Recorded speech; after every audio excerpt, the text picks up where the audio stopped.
आमच्या मानेवर चालवण्यासाठी तुम्ही शस्त्र उघडलात. आम्ही आमच्या काकाचं नाव घेता क्षणी तुमच्या नयनावाटे अश्रुधारा वाहू लागल्या. या क्षणी तुमच्या मुखातून शब्द बाहेर पडले. आमचे काका जर असते तर आम्हाला वाचविलं असतं म्हणजे विजयसिंग असते. कोणता जय माहित नाही. बाळानो तुम्ही मला नाही ओळखलं. अरे हे सारं काही कळविलं फक्त तुमचं मला मला पाहायचं होतं.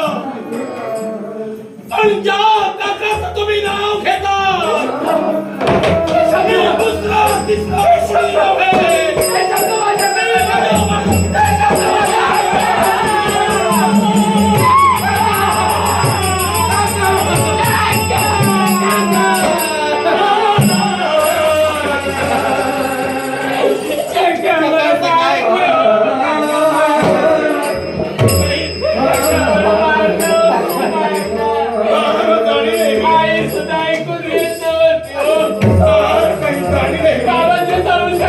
सांगितलं पण बाबांना सुद्धा कार्यक्रम टाकलं होते.